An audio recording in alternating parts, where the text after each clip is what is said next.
Okay, in theory we're streaming right now. I'll wait for everybody else to catch up. But we are streaming on May 31st, the last day of May. Mm-hmm. Yay, boo-hoo. Yeah. Summer started, thank God it's not that hot out right now. Wear Today- sunscreen, yo. Yeah, the last week has been a little brutal. We are drawing the Deck of Many Things card Vizier. Mm-hmm. I'm sure most of you, like me, know that word from Aladdin and nothing else. Pretty much, yeah. But this Yes. card is the magical answer to one question in whatever game you should be playing. Mm-hmm. So I decided to go with a little bit of was it Disney's Atlantis? It was Yeah. Disney. Yeah. Yeah, Disney's Atlantis theme to it, and have The other one was Titan A. yeah, Hey, yeah. very, very good. Yes. Yeah, and have her with a runic book, Mm-hmm. and give her a worrisome look, like, do you really want to know this? Mm-hmm. Or they've asked the question, she's like, oh, I know the answer to that. You don't want to know that, Yeah. but... I'll tell you, but you're not gonna like it. Okay! Oh, hi, Featherweight. Gotta wait. Hi. What up? Using your favorite program. And we have many wonderful topics of discussion, and I almost want to skip those top ones and go right to the fandom ones. Yeah. So, Well, we can do that, or we can wait until we're a couple of drinks in and then That's get true. into the real meat of the fandom Right, arguments. let's... Maybe when the inhibitions have gone down a little and Correct. we can get really passionate about it. Yep. I'll This might... just stop drawing and be like, listen. Yeah. Sir, This Sir. stream just turns into the three of How us. dare you fighting ship with them each other. down. Oh my god! Sit down. Jade. Let me explain. We have 2 dogs again for the stream. This is the last Sunday stream that Jade will be here for. And she's already being very vocal. I apologize. There will be snoring, there will be whining, there will be barking. And jumping! And jumping. Hi, Doug. This is Jade. Jade is going home to James and Ashley tomorrow when they get back from Las Vegas. They're there to do some magic thing. Mm. GP Vegas. That's the one. Yeah. Something. It's a thing. They also went on a Kinda very cool. lovely vacation. Yeah. And 2 days ago was Ashley's birthday, so on the off chance that she's watching or will watch us in the future, happy birthday, Ashley! Hey! You awesome. Okay, so Yes, Great God Sephiroth, still Deck of Many Things. yep. Actually, I was going to stop this stream and draw something else. But this one, when I got the idea for it, I thought would be so cool that I wanted to stream it. Yep. I'm probably going to stop streaming them after today and just do them on my own time. And then next week, it will either be MegaCynics art or straight up band stuff. Cool. I am going to see the new Mad Max this week. Finally. Yeah. After the entire universe has already seen it. Yes. I haven't seen it yet. We we had should go. vague plans to go Yeah. this week, and I will go a But second time. I'm also broke, so that's Mm. a problem. And I will would take likely- you. I will That pitch would be in. lovely. Thanks. Let me know what day, because I'm in. Okay. What I'll figure it out. did Brad say? I think Thursday. Thursday's good. Thursday's I say on that the under day. my breath because I have no idea. I can't remember which day. Okay. We can figure it out. Yeah. Yeah. But I spent the weekend watching the other 3 with Brad, which I'm told you don't have to do. Mhm. No. But they were fucking magnificent. You see, I now did exactly I want the same thing, actually, independently, entirely of you. And I agree. Yeah, I've never seen them. I have. What I find really interesting about them, Mhm. no spoilers, absolutely none of them seem to be in the same genre of movie, Mhm. except Yeah. for some magnificent car chases. Like Yeah. some, they all have different tones, they all have different storylines, they all have, different motivations, different random crap in them, and yeah, it seems like you would find them in different areas if you were to go rent them, Mhm. Yeah. Agreed. which is a really fun way to keep people interested in the series. It is, yeah. And my understanding is that it sounds to me like Fury Road is a fourth different kind of vibe Yeah. to all those. It's certainly a thing. Well, Boy, there's 20 minutes into the movie and finally things stop and I could hear myself go, Yeah. See, I like that. I really like that in Gravity. Yeah, exactly. Like, Right. oh, I can breathe, right. Yeah. Haven't That seen thing I that haven't one. been doing. Oh, I would totally rewatch Gravity. Okay. I have had the luck of being around a lot of people that get severe motion sickness. Yes. So when I'm like, That's let's kind of watch why I Gravity, they're like, no. It's kind of why I haven't Yeah. seen it, but yeah, maybe on like a TV it would be alright. I don't think I could handle it on a big Yeah, see, screen. I saw it on IMAX, but I've never had a problem Yeah. with that. But I don't generally. I don't know. It's unpredictable. yeah, that's So I don't Don't wanna it on risk things it. when it's like, oh yeah, that thing, yeah, maybe not. For a lot of people, it was like honest to god anxiety during the film. Yep. That Yo. tied with there's a found footage movie called Amber Alert that I don't believe I mentioned on the stream yet, but it actually, Buster, what are you doing? He's just licking something up against something else to make a noise. it's the orange bone. Yeah. Sorry, there's a found footage movie called Amber Alert, which, in my opinion, ties with Gravity for the amount of suspense in one film. Wow. And it was a very low budget. Like, I'm sure people would disagree with me, but it follows two people who are on a road trip to Los Angeles, I believe, to audition for a reality TV show. And along the way, they see an Amber Alert with it has like the car description and the license plate, and then it flashes forward a few minutes and they see the car. And they decide to, they call the police, and the police, he keeps going off of on-ramps and getting onto a different highway and stuff, and the police are not finding them. And so they decide to not really take matters into their own hands, but just kind of, talk to the guy and just, look in the car when he's at a gas station. But yeah, it, just follows them following him, and they kind of get fooled into being oh, it wasn't actually an Amber Alert, the guy didn't kidnap the kid, it's actually his kid. And then, because they have camera equipment with them, because they're going to a shoot, they drop a mic in his car.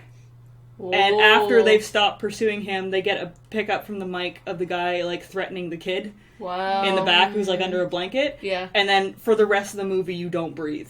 Wow. Because, you feel that drop as they realize their huge mistake, that they've stopped following this guy. Yeah. Oh my god, wow. Even thinking of it now, I'm stressing out about it. Yeah.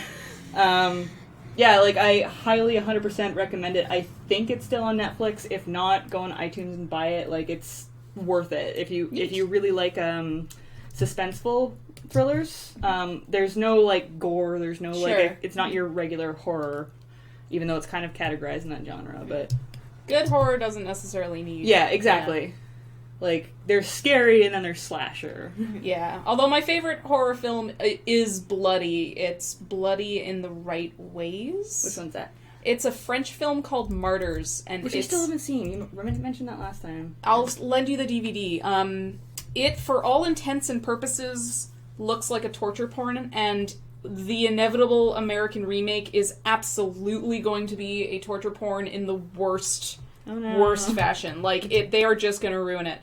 But it's this French film, and it's kind of hard to explain, but it involves these two girls who, one of them survived a trauma in her past, and she becomes convinced that this normal suburban family are actually the people who were her captors and torturers when she was a child. Oh, wow. And her friend, they grew up in a group home together, so her friend follows her, being you should probably not. Yeah. And tries to rein her friend in, and then kind of discovers that there's more to this innocent family than there seems. And there's some really, really horrifying things that go on there, but it's treated, I think because it's part of a movement called the New French Extremity, torture porn stuff really hates its audience. It really feels like the audience is sick for seeking out this sort of film. And they have, you feel a lot of contempt for the audience members. But with Martyrs, there isn't that. There's these horrible things that happen, and it's I watched the ending and then had to go lie down for 20 minutes. It was just this is intense stuff. But it's always very respectful that you've come here because horror is cathartic. Mm-hmm. There is a good reason why people go to horror movies, and the filmmaker's like, yeah, you know what? That's entirely legitimate. Here is a chance to peek into the void in safety. So, yeah.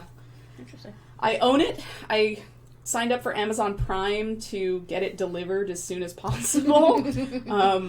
And one of these days we'll watch it again. Based off of your description, I think that you would really like the movie on Netflix. It's called The Seasoning House. What's the... I can't remember the word for it. It's a revenge, like, sort of, like, it's along the same lines of, like, you know, someone's kind of put through unspeakable horrors, but, like, it's so satisfying at the end. Like, the ending makes up for everything that's happened in the entire movie, and a lot of shit happens through the movie. Yeah. But, like, there was a point while I was watching it that I'm just like, why am I watching this? Like, this is horrible, like, and nothing's happening. It just keeps getting more horrible. And then finally, you know, blah happens, and you're just like, yes! Yeah. This one, you're just like, it's a draining experience, although not as much as, like, Requiem for a Dream was draining. But it's very, like, it's this pure sort of, draining. So, I don't know, do you have a favorite horror movie? I don't do horror, honestly. That's fair. Yeah. Like, you guys are all talking about catharsis with horror, and I'm like, no, that just freaks me out and stresses me out, and it's not cathartic at all. And I've enjoyed the odd horror movie here and there, but it's certainly not something I go to on purpose. To me, I just find it fascinating that you can go into a theater. Like, it's the same way that people like comedies or love stories. I find it fascinating that you can go into a theater and someone who made a film that you know is fake can convey a sense of fear in you and, you know, actually make you go like, oh! Yeah. Even though you know it's fake. Like, they can suspend your disbelief, and it's an emotion like anything else. Yeah. And I'm most impressed when people can actually scare me. Yeah. And that was the thing about Martyrs, was that it was scary and it was horrifying in a very pure kind of way, where, you know, unlike, like, I've heard things about, let's say, the Texas Chainsaw Massacre, where it's just one of the most brutal experiences you can ever have, at least for watching a movie, and yeah, I find it very like, the thing about Martyrs is that it is in part about why we go to horror films. There is something that drives us. Thank you, Metricos. Yes. There's something that drives us to go and see these horrible, horrible things happen to other people, and there's something about the human condition that, you know, makes us curious, makes us, you know, want to experience these extremes, but in a place of safety. And Martyrs is in part about that, but it also has a lot of respect for it.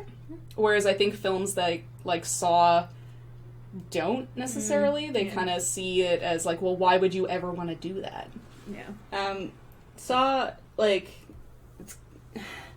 it's really funny that you mentioned Saw, because one of the things that I noticed, for anybody who's seen the end of Mad Max, the first one, not that it's really a spoiler, but, like, there's a very similar bit in the end of the first Mad Max film, which actually is kind of like the beginning of the first Saw film. And in my head, I'm just like, wow, these guys just watched Mad Max, and then we're just like, you know what would be awesome?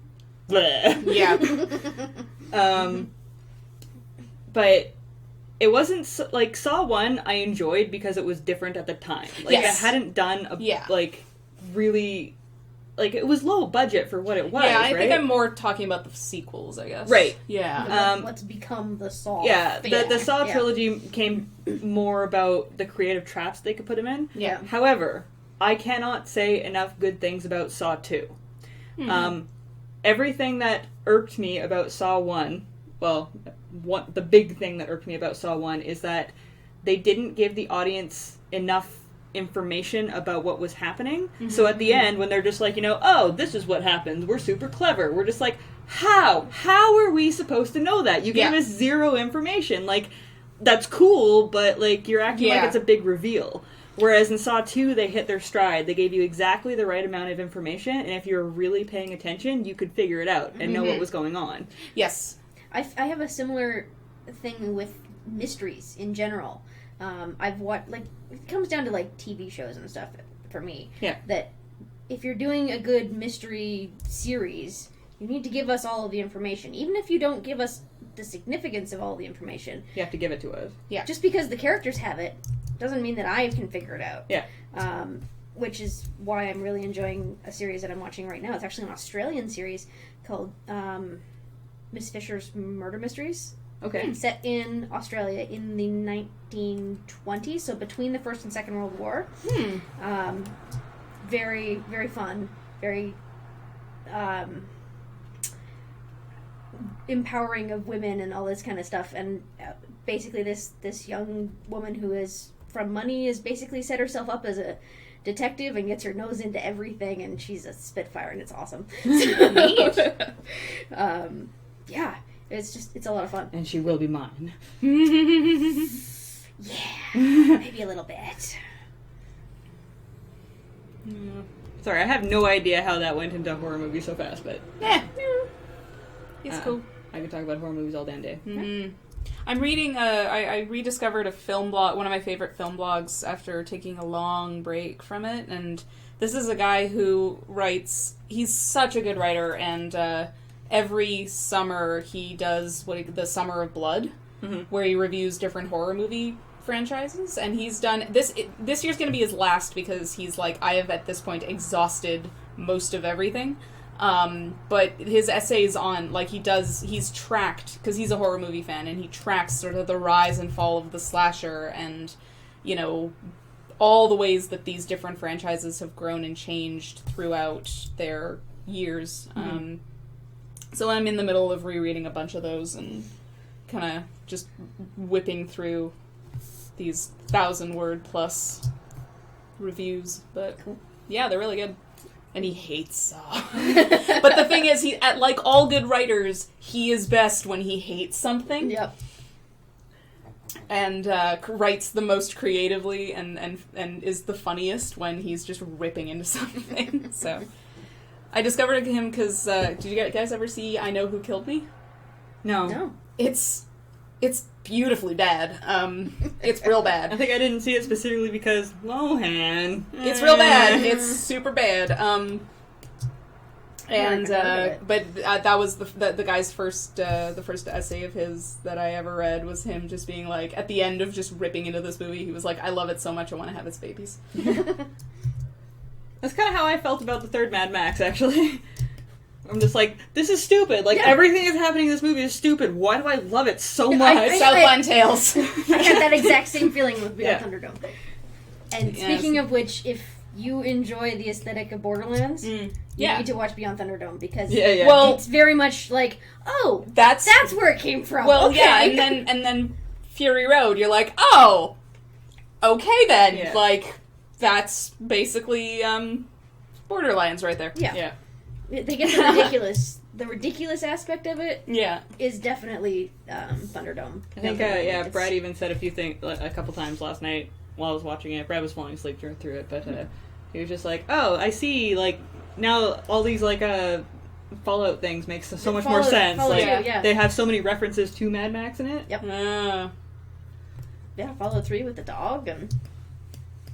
Yeah. That Buster absolutely loved, by the way. I'm sure he did, yeah. Yep. You guys, I will go with you to see Fury Road. Totally. Yeah, somebody in the chat mentioned that there was sort of people complaining that was just like nothing but wall-to-wall action, but that's kind of the point. It's really exquisitely well made. Right. I think if they had the budget to do that in the original Mad Maxes, they kind of did that in the second one. Like, from what I understand, Road Warrior is the closest to Fury Road. And Road Warrior, it's in a kind of a finite area that the whole movie takes place in, but it's pretty much just like, okay, we have to go to point A. Shit, we have to go to point B again. Shit, we have to go to point A again. Shit, we need to go to point C. Like, It's actually sort of a Western style kind absolutely. of thing. It's like, oh, here's the little town that's being besieged by the nasty people. Yeah. Let's say that.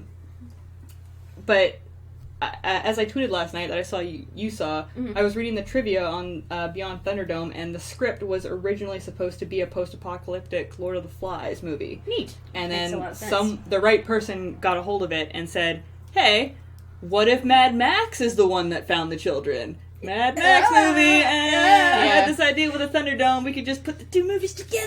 Yeah. Awesome. Tina Turner would be amazing. Yeah, Tina Turner. Tina Turner in a fuck ton of chainmail. I was impressed. Oh, that sounds great. 121 pounds. I What? believe it. Wow. Because this was back in what? What year was it? 85. 85.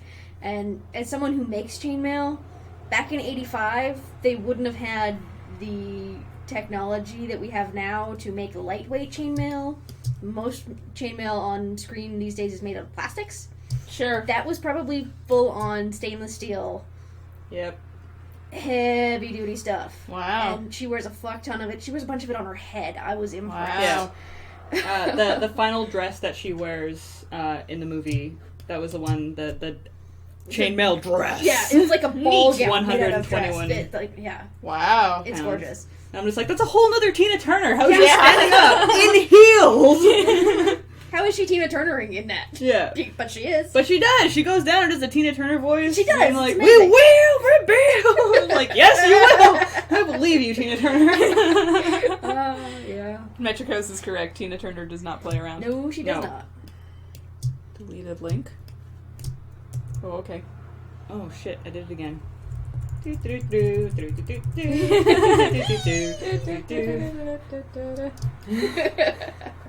I'm trying to plan ahead here, and I'm thinking that the book should be on a different layer because I want the runes and the pages to be glowing.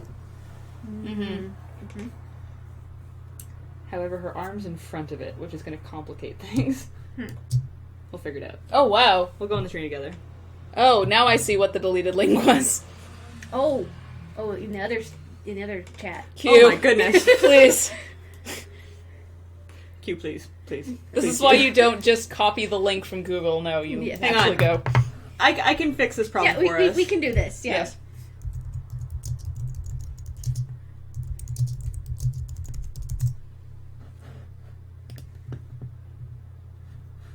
Oh, she actually performed. No, she didn't. Okay.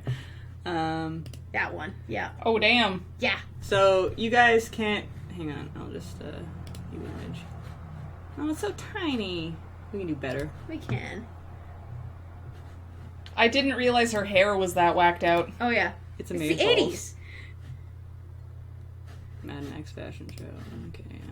View image. Okay, it's small. But if you guys can see that dress, this is actually not even the final dress, but No. all of her costumes are made of chainmail. Like the entire fucking thing, including her Ridiculous. garters. Mm-hmm.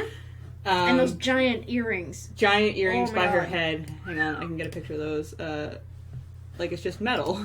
The higher the hair, the Yeah. closer to God. Yep. Yeah, look at this. It's layers upon layers upon layers Of of chainmail. chainmail. Wow.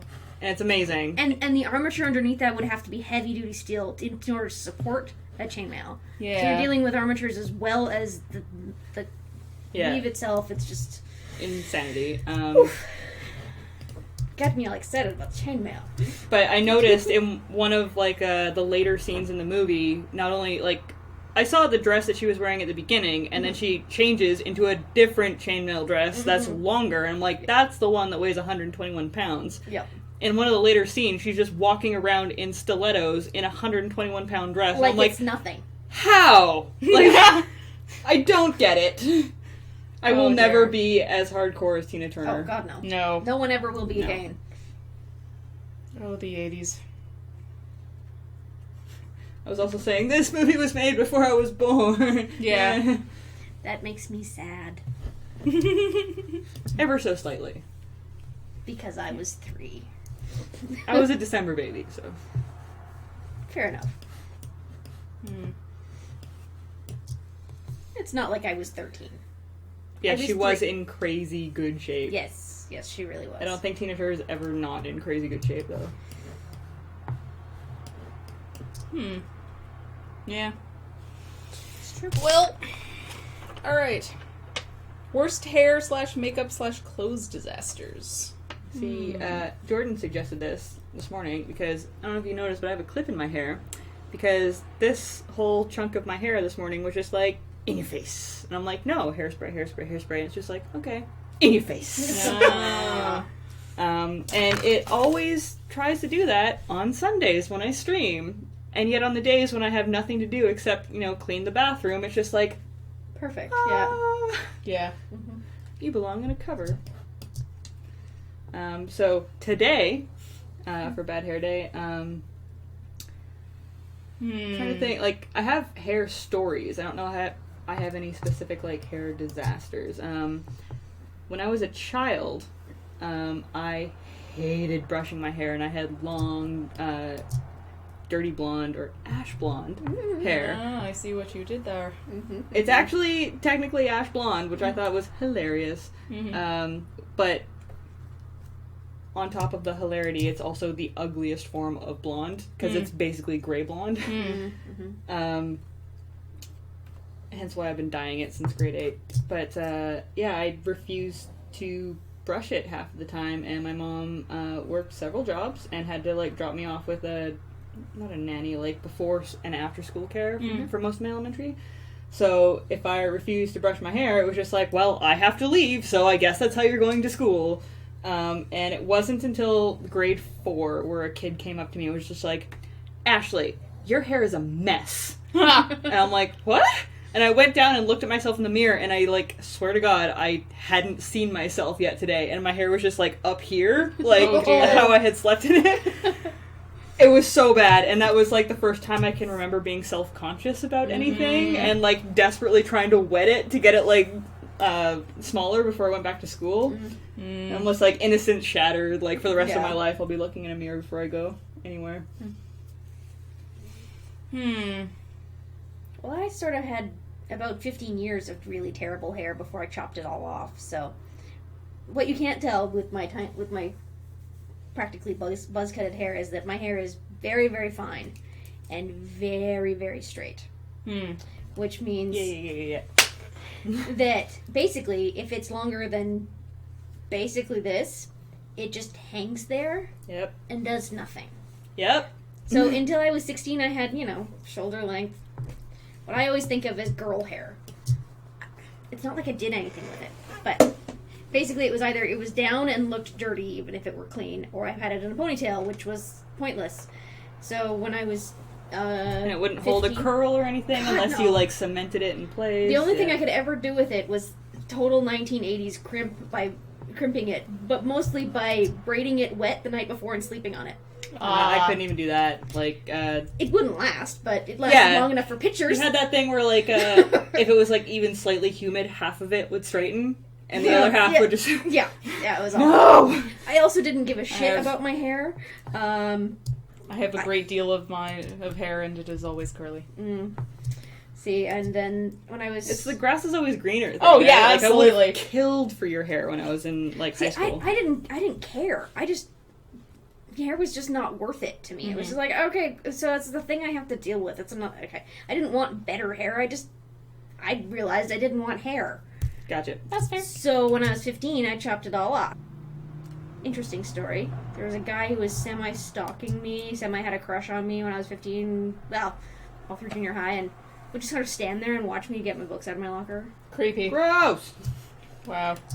But it was very interesting because I cut my hair right after grade 9 finished, so I did it over the summer in case I hated it and I had 3 months to grow it out. I liked it, so I left it there. Very first day of grade 10, I'm at my locker. This kid comes up, takes one look at me, goes, "Oh." Wow. And never bothered me again. Wow. I call that a win. Yeah. Yeah, especially since 16-year-old Jess had no idea that she was really, really not into that anyways. So Exactly. But yeah, so I wasn't quite this short. I cut it so that it would lay flat, and then it's just slowly gotten shorter and shorter over the past 17 years. Bartender, we're gonna need a box of wine And a wine glass. 2 more glasses. Yes, please. Yeah. I guess I should finish mine then. Night Valia, my hair looks fantastic every stream because it's short and no matter what, I can always cement it somewhere. But part of the curse of having no actual natural shape to my hair Or volume. is that when I blow dry it, I have to blow dry it in the opposite direction and then back, put a little bit of product in, get it over to this side while it's still kind of up, shape it, and then pray when I spray it. And if I get it wrong when I spray it, I'm fucked. Because I'm not taking another shower. It's also dyed red, and there's no such thing as a permanent red. No, not at all. So, every time I shower, more pigment comes out. Beautiful. And it's just not worth it. Anyway, Brad, you're the best. Thank you. Yay, Brad. emergency drop station. He has thought of everything. There you go. I can't say that I have any hair emergencies. I did have... Okay, that's a lie. I can Yes, remember please. my last bad hair day was at this last Child's Play dinner. I specifically... Like, I have a process when I travel and I have to go to a thing where I wash my hair the night before and then straighten it before I actually travel so that it's good to be pliant Thank you. when I get there. Yeah. Not yet for Jess, but you can fill mine. Oh, never mind. She's a champion. Yes. She's a goddamn champion. Woo! Yeah. So I got to the hotel, and we had, 3 hours before the Child's Play dinner? And I'm just like, well, we've got, 3 hours. I guess I'll, do my hair and my makeup, and then I'll get changed before we go. Sure. And I went into the bathroom, and I don't know what I did, but I sprayed it, and it just, started chunking apart and going in every direction and flattened against my head, and I'm like, what is this? You were defying me on purpose at this point. And I came out of the bathroom, and, Brad's like, what? It looks good. And I'm just like, I will kill you. And, I didn't even know what to do at that point, so I'm just like, I guess I just have to have a shower. And, at that point, when you've gotten ready, a couple hours before the thing, even though you still have a couple hours, you start stressing because you thought all that stuff was done beforehand. Yep. So, and we were staying in one of those suites that had adjoining rooms with Jared and Tally. So I just kind of, poked my head and I'm like, you guys can't use the bathroom for the next 30 minutes! And, jumped into the shower. Luckily, the second time around was much better. But, yeah, I think that's probably the last time that I actually had a freak out about what was happening up there. Yeah. I did have rather annoyingly, the last time I traveled overseas, I had cut my hair really short and dyed part of it purple, 4 weeks before I went. But the purple she used was punky color. It wasn't in any way permanent. And then I left the country for 6 weeks. Oh, So no. my hair grew out. There were pics, the first few, because I got it Facebook immediately after getting home. And the first few pictures of me are from that trip with this, ridiculous, hair that's, roughly here, but long to my ears and kind of curly and with bright, just bleached parts right in front there, and it was ridiculous looking. If anyone wants to buy me a new Cintiq pen, that'd be great. Is that also part of the factory that got washed away, or can you buy another? I think you can. I found them on Amazon. I've just been waiting for the next time I have a spare, $78. Oh, wow. Yeah. Okay. Yep. I'd do it.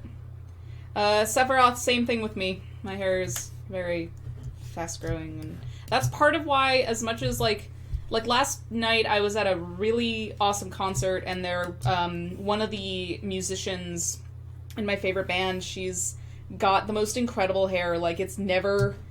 I assume that her natural color is, her eyebrows are really dark, but she either bleaches the fuck out of her hair, or she has lighter hair than her eyebrows are, but she has, purple that fades into blue hair, or, green and pink, or Okay, it's just... I love you. But goddammit. Always. It's always, always, always the most incredible, vibrant colors. And she can also whip her hair. She has a serious hair whipping skills. Next drink. Yeah. People make me angry. Next level hair whip skills. But and as much as I missed having like the neon hair, it would look really, really good for the first like 3 weeks, and then my roots would start to show. And it's like, ugh. I have that same problem because there's part of me that really, really, really, really wants to dye my hair blue, like all of it. Mm-hmm. And I've Featherweight. done How parts do you of it. name layers? Sorry, continue. Okay, but then I realized that okay, so I'd have to bleach the crap out of it to get the kind of bright. It's a bright cobalt dark blue that They're wrestling. Dogs are wrestling. There's wrestling going on. Aww! Hang on. Buster, stop being a pervert.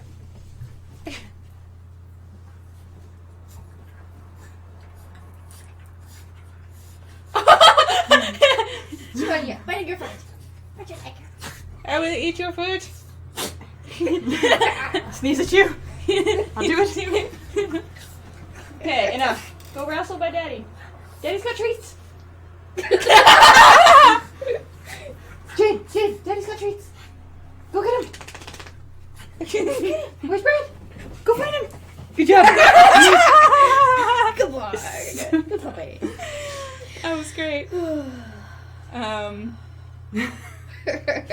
Brad be like, oh, you fucking treats. Oh, there's your layers thing. Layer settings, change their name. Midway down layer settings. Aha. There we go. That's really annoying. Yeah, that seems a lot. Best worst cooking adventures. Okay, so I have 2 perpetuated by my mother. as for best, I can make really good eggs, which I call special eggs. Okay. I can bake as long as I have a recipe because it's all just math, basically. Yeah. And baking kind of needs you to follow the recipes Yes. anyways. Mhm. Or else you're fucked. Yep, it's chemistry. You can't fuck with chemistry too much. Yeah. But as far as cooking goes, it's not my thing, and I've managed to fuck up the most simple anythings before. I remember being like 21 and being so proud of myself that I heated up pasta sauce for my boyfriend and put it on pasta, and he's like, did you make the pasta first and then make the sauce? And I'm like, yes, I did. And he's just like, how long in between pasta and sauce? And I'm like, why? He's like, because it's really cold and the sauce is scalding. Shit! Oh no! Like, it didn't even occur to me that would happen. Oh, hey, Dr. Loy, how's it going? I have 2 pretty good ones. Neither really happened to me. I'm a decent cook. I actually had a cooking column in the UVic newspaper for a while. Really? Which I got away with on the fact that I, like, follow recipes-ish, and I have a few of my own original ones, but it was mostly like, here's how to figure out how to cook on your own. By the way, chat, if you have any stories about your cooking disasters or Please. wins, please let us know. Yes, please do. But, alright, so, 2 that kind of happened to my family. The first one was, my sister's bat mitzvah was a considerably larger affair than mine was, and, like, we had family coming in, and everybody was, there were just, like, crazy relatives in from Montreal, and a lot of different parties, and a whole bunch of catered stuff, and we had a celebratory dinner at my house, one of the, like, the night before, or 2 nights before. And so it was catered, so all the food was brought over and, served, and it was great. And then, and then the next day, so we got it all cleaned up, and party ended at, like, midnight or so, and everybody went to bed, and, then the next morning we were like, wow, the kitchen smells kind of weird, and we couldn't figure out what it was, and it, like, kind of lingered all day. And we're like, no, seriously, can't figure out what it was. And then finally my aunt thought to look in the microwave where a bunch of, like, chow mein had been forgotten. Heated up and then forgotten for, like, 15 hours. Well, that segues very nicely into one that my grandmother was constantly perpetrating. Mm-hmm. So this is my grandmother who basically she didn't cook very well. Mm-hmm. We used to joke that she cooked by the smoke detector. Okay. When the smoke detector went off, it was done. She had a meal that my dad's mom. Me and your grandma would get along. Yeah, she had a meal that she used to make for my dad when he and his brothers were growing up that they called hockey pucks. Uh-huh. Mm-hmm. Which Pancakes? no, Oh. but hamburger patties. Aha, yes. Mm. I ate them once. It was a brick of charcoal. Yeah.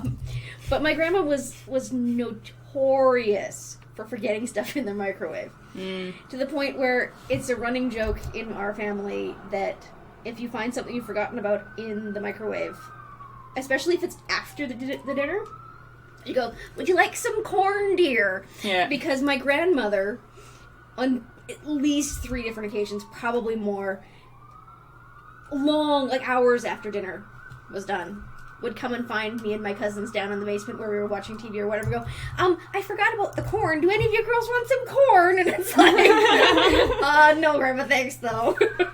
So there was no corn with dinner because it was in the microwave the entire time. Right. And then she went to heat up a cup of coffee or something and there's the corn. Oh, I wondered dear. where it had gone. And it's like, oh, Grandma, not again. So, would you Um, like some corn, dear? Is code for, yeah, you're a dumbass. You left it in the microwave. Great God Sephiroth has a cooking disaster story from a friend's brother who was making ramen noodles on the stove, went off to do something so long that it caught on fire and nearly burned the house down. Balthazar Wiseman was boiling Did hot you dogs. send me that photo?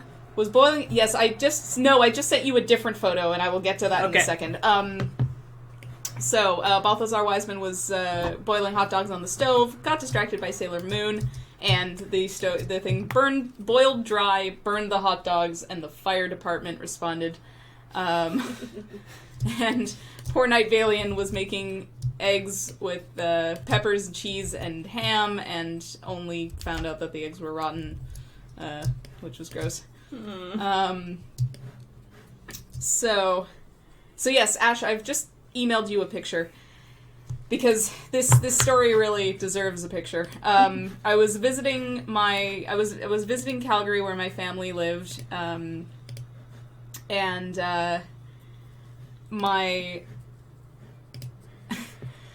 so my mom decided to make a delicious roast. Tell me what. Okay.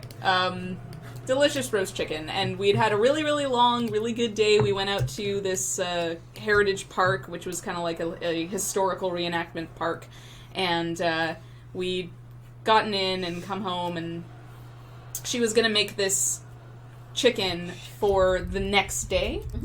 Mm-hmm. So we watched, and I remember I showed my parents Inglourious Bastards, and we watched all 2 and something hours of it, and it was really, really good. And the whole time, the house smelled delicious. Mm-hmm. It was so good. It smelled like roast chicken. I was like, oh man, she took it out of the oven, but it really, the whole house just smells amazing. And I went down to the basement, and it smelled amazing down there, too. I was like, this is a little odd. And went back upstairs and was like, Mom, it's weird, the whole house smells like chicken, and don't get me wrong, it's great, but, little weird. Why is that? Yeah. Why is this? And so then we finally think to check the oven. Now you may pull up the, Dun, dun, dun. where we found this. Just delicious. gloriously sitting there. There are, if you look, there are, little rings in the blackness, where you can identify were once, onions. And, Oh, yeah. Down the bottom there. yep, yeah, down on the bottom there are onions and some peppers in there, and, yeah, it was a good one. So, smelled great. Something along there. Maybe a carrot, possibly, that Yeah, perished in the sure. fire. Yeah. Yeah. Maybe this chicken had a carrot as an accomplice. Yes. It sort of looks like the bottom of a tide pool.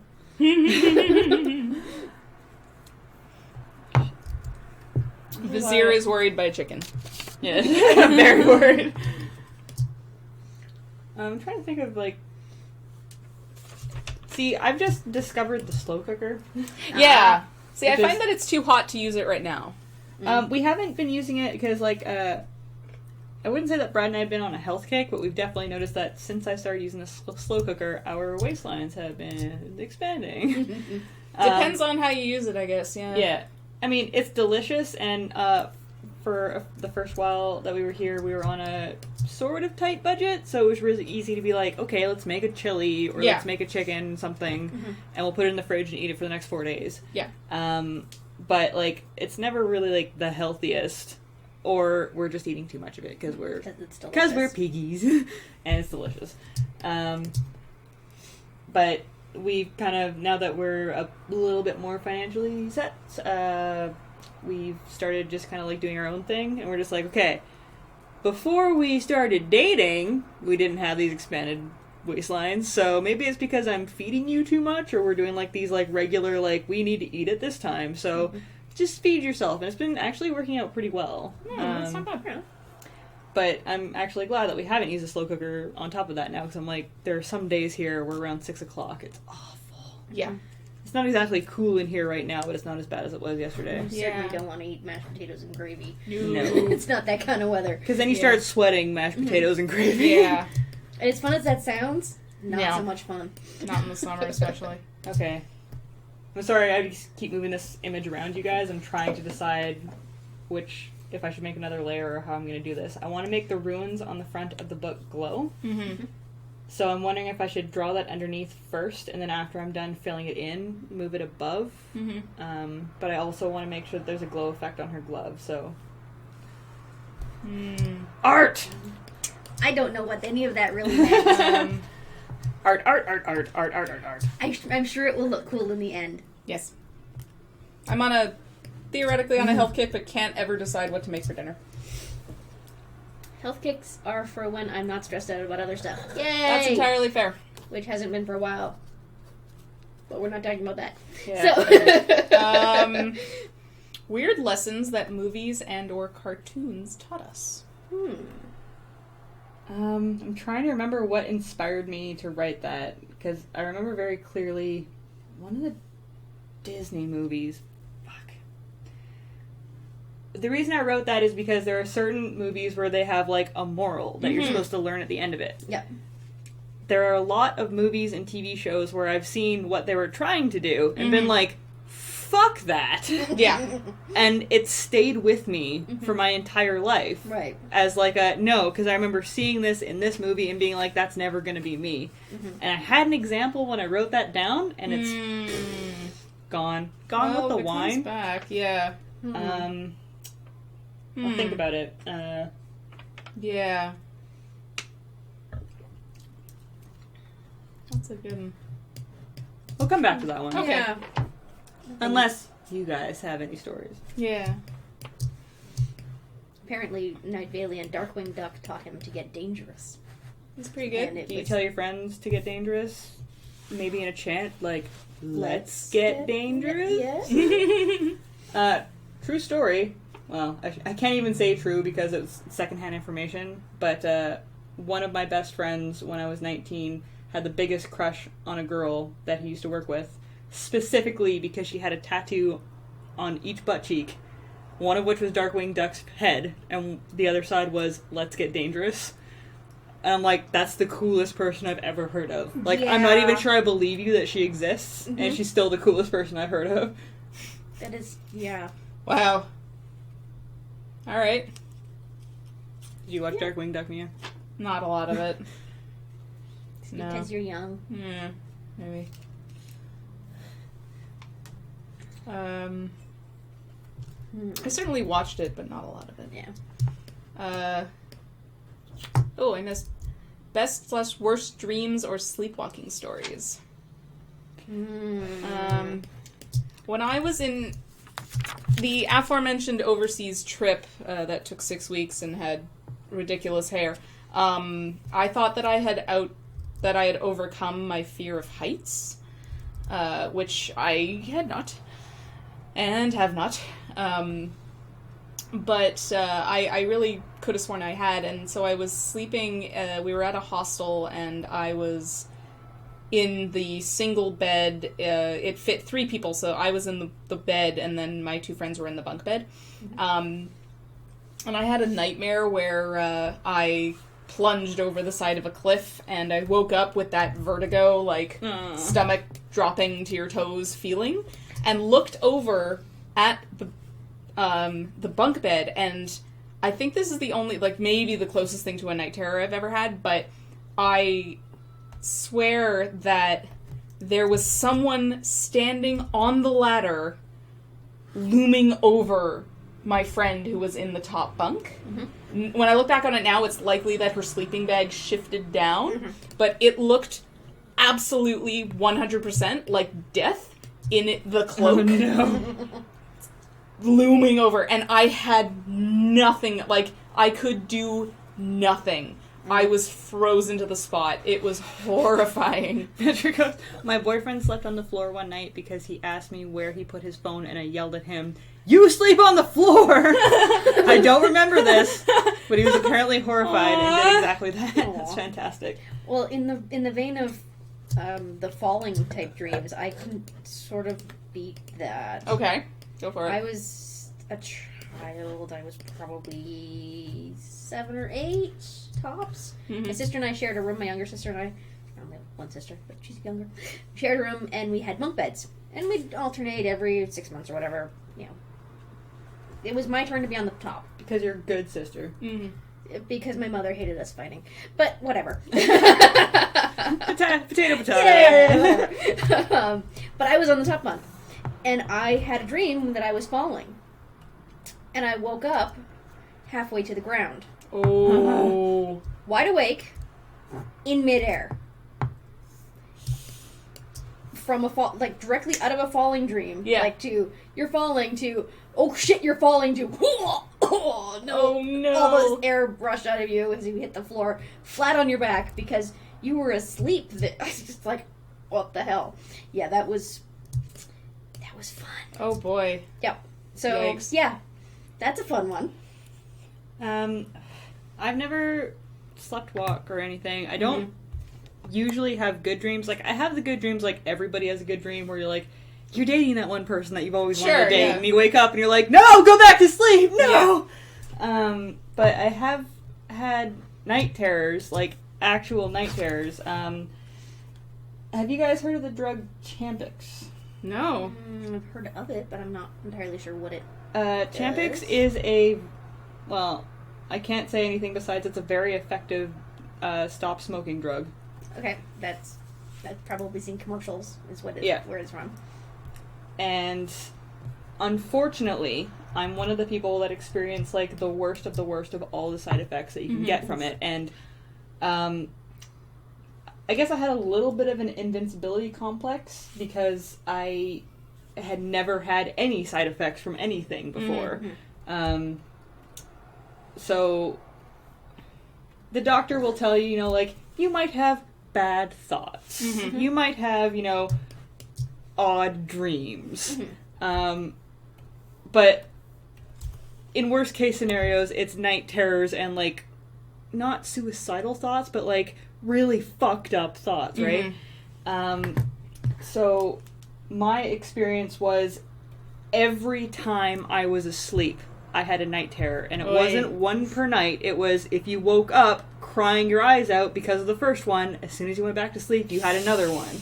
Oh, and that's horrible. I finally figured out the difference between a dream and a night terror, because in a night terror, it's real. Like, there's no distinguishing what, you know, what's real and what isn't. And your people that you know show up in them, and they do horrible things. They do horrible things to you. They say horrible things to you. And when you see them the next time in real life, what have I done? Shit. You can't help but look at them and be like, you did that, you know, like, it's bad. It screws with your head a lot. And I could barely sleep for God knows how long. How long was that? Probably like 2 months. Yikes. But yeah, I don't want to repeat any of them to you because they're very graphic and really horrible, and it'll just be depressing. But if you've had a night terror, you will know. There's a difference between a nightmare and a night terror. Because from a nightmare, you'll wake up and be like, oh my god, that was horrible. Like, I don't know if I can get back to... You know? Yeah. You can shake it off. Yeah. In a night terror, it's actually really difficult to distinguish whether or not that just happened. And there was a few where there would be specific people in the room with me that the room that I fell asleep in. And I would wake up, my brain would say, that was a dream. But I couldn't get back to sleep because in my head I'm like, no, I saw them go in that closet. They're there. And it didn't matter how many times you checked because it was such a vivid memory. Yeah. So my beloved Q Monster has a beard, and he maintains that beard because he claims he has no chin without it. I argue otherwise, but, you know, he likes it. I don't mind it. I never liked guys with beards until I started dating Q Monster. Okay, first of all, chat, this is your one and only time.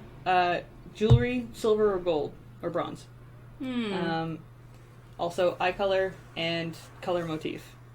Continue. Okay. Q Monster is also, he also occasionally, he's said in chat, although it has scrolled past by now, has very, he has insomnia, and he has horrifying, very, very vivid dreams, and is, every so often, it's like very sadly cute, because he's afraid of spiders, and every so often he'll, like, jerk away from spiders. and go back to bed. It's very cute. But anyway, I woke up one morning, and I had a text.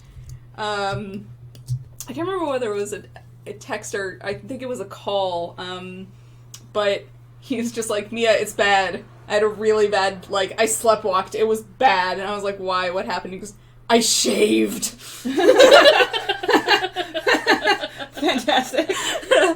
And I was like, it was one of those things where I was like, this is something that he's going through. I know that it's bad. He doesn't, like, he shaved without his own consent. Okay, I am vetoing blue eyes because I'm trying to stay away slightly from the Atlantis motif. So I'm not going to the blue eyes, but any other colors are open. I see a few for bronze and a couple for silver. In fact, I think it's a tie. So everybody... there's been a third for bronze. Yeah, and I agree with bronze. I say green eyes. Green? Someone mentioned red, too, which would be interesting. Or you could do like an amber, like a yellow. Yellowy, ambery. A recap of the color motifs that I've used so far. I see a purple, a green, a blue, another blue, another purple. More purple. Sun. Some green. Oh, wait. This is finish cards. Okay. That helps. Black. Yeah. Black. Okay. Lots Blue. of pink. Blue. Red, see red, purple. So you need like green. oranges and stuff. I need oranges, maybe an amber would be good. Yeah, okay. So poor guy shaved. But I'll go bronze on the jewelry. Oops. Chat is huge. You guys can't see that. Yeah, poor guy shaved in his sleep. And I managed to not laugh on the day. On the day, I was very, very supportive. Have either of you encountered someone else who is sleepwalking? Yes, my mother. Did she have her eyes open? Yes. Isn't it the freakiest thing you've ever seen? Yes. No. I saw my sister. Like, okay, I was in my late teens. I had gone out. I came home. I was still living with my parents. My sister was younger than me, and I was finishing up in the bathroom, going to bed. Everybody else was asleep. I opened the door. This is like midnight or something, and everyone else was asleep when I went in the bathroom. I opened the door, and my sister's standing right there. Oh, no. Oh, no. She's probably... Speaking of horror movies. Yeah. She's probably 14 at the time, and is standing there, sort of talking to me. Thought she was talking to me because it made sense at first, and then it stopped making sense, which is how we knew she was sleepwalking and sleep talking, because she used to do that quite a bit. Because like, it would start making sense, and then she'd veer off, and it would stop making sense entirely. But she was staring, she was looking right at me, and right through me. Her eyes were wide open. She was not there. I don't like it. Wow. It was one of the freakiest things I've ever seen. And it's like, I'm like, oh, Dad, you can go back to bed now. And she's like, okay. And she just turned around and went back to bed. It was like, okay, that didn't escalate or anything, but to open a door into a black hallway with nothing but the lighting of the bathroom behind you and have your younger sister staring at you with dead eyes. Yeah. Yikes.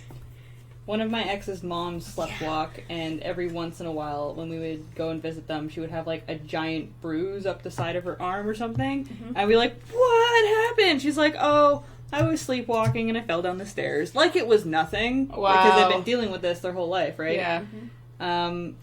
Another friend of mine, again, this is third-hand information, but it's hilarious because it's a story that was passed down, just had very, very vivid sleepwalking, your sleep...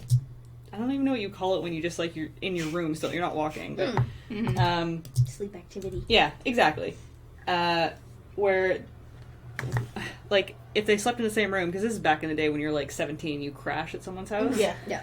They would wake up to her just, like, beating on them, and be like, whoa, what is wrong? And in her sleep, she's just like, why are you helping? The onion patch is on fire! I just keep beating and be like, someone come in here and help me, I don't know what to do. Oh no.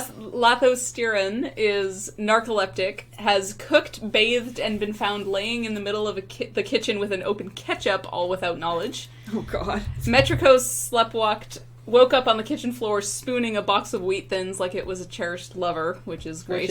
Which it is. I fell asleep in my bed and woke up on the couch one time. I Downstairs. hate that. I hate that, like, how did this happen? I did once. My mom once came in to wake me up, and I turned over and I went, "Don't trust the vanilla. I will tell you why later." And turned back over, went back to sleep, and have no idea what the context was. But my mom, being a person who's going into library adjacent studies, was a huge bookworm as a child. Surprise, surprise. And quintessentially would stay up late reading long after lights out was supposed to happen. So I was reading and I heard my mom's like telltale footsteps outside my door, and being a dumbass kid, I was like, oh, I'll just turn off the light. Because she'll be fooled by that. She'll be fooled, it's fine. So I turned off the light really quickly and pretended that I had been asleep this whole time, and she swings the door open really slowly, and I'm really prepared for her to be like, go to bed, but she was just like, I love you, Mia, good night. I was like, good night, Mom. And the next morning I was like, that was, like, you kind of caught me, sleeping, or, like, reading, and then she was like, no, I didn't. And I was just like, yes, you did. That's what you say, never mind. And she was like, no, I have no memory of this. And she had sleptwalked right up to my room, and just, like, it was just, like, the freakiest thing. Yeah. Wait. Oh my god, I can't. There was some screwed up shit. I don't remember the specifics of it, but I had multiple dental surgeries. I actually have, like, 2 fewer teeth than the normal adult is supposed to have, just Which because... means you have 2 more than me. Yeah, but just because of all 3 the more. things that had to go on to rearrange my mouth. I had braces for a long time, but I had... Me too. I had dental surgery to remove 2 budding adult teeth that were up there that weren't going to fit. So they had to go in, and then 1 baby tooth to, like, yank out and stuff. Interesting. And, I had the same thing, but they went a different direction with me. So. Yeah, but Fair. so, they handed me these, like, teeth in a little plastic test tube, and this was, like, heavy-duty, went to sleep surgery. Yep. And that night, obviously, because I woke up the next morning with a $20 bill under my pillow, which I feel was earned, because fuck dentists. But in the middle of the night, I was vaguely aware of someone coming in to swap out the teeth for the money, and because I had just had surgery, my addled brain just like, I have no memory of the specifics, but the just absolute terror at somebody being there. Yeah. Yeah. Did anybody get to... what is it? Sleep paralysis? No. Because I really. definitely Sounds did like as a what kid. happened to you Yeah. with the dream and Yeah. overseas, Somewhat, yeah. My sister gets it. Freaks her out. Yeah, I haven't had it since I was a child. Mm-hmm. But, oh god, that is so bright on the other screen, sorry. Yeah, I was watching, my screen resolution on my tablet / the main screen is not the same as the one that's showing the feed off of this. I assure you that yellow is not that bright. Sorry, I had sleep paralysis when I was a child. We'll wrap this up quickly because we're overdue for a break. And if you haven't experienced it, it didn't scare me as a child because that's how I thought you were supposed to wake up, because I had it as long as I could remember as a child. Mm-hmm. But you wake up and you cannot control your limbs, and it's because part of your brain has not yet received the message that you're awake. Yeah. So you're very conscious and you're aware of your surroundings, you can hear everything and you can think normally, but you can't move. Yeah. And it's like your entire body has that, like, pins and needles, like you've been sitting on your leg too long, and slowly you regain mobility. And I just took that as, like, that's how you wake up in the morning. And much later I was watching some horrible documentary on alien encounters, and they claim that that's a sign that you've been abducted by aliens. And they're like, sleep paralysis. And I actually looked it up, and I'm like, oh, that's what I had as a kid. It's a thing. That's why I don't get that anymore. Like, that's what that was. Yeah. But I'm glad that I had it as a child, not as an adult, because it would scare the living fuck out of me now. Yeah.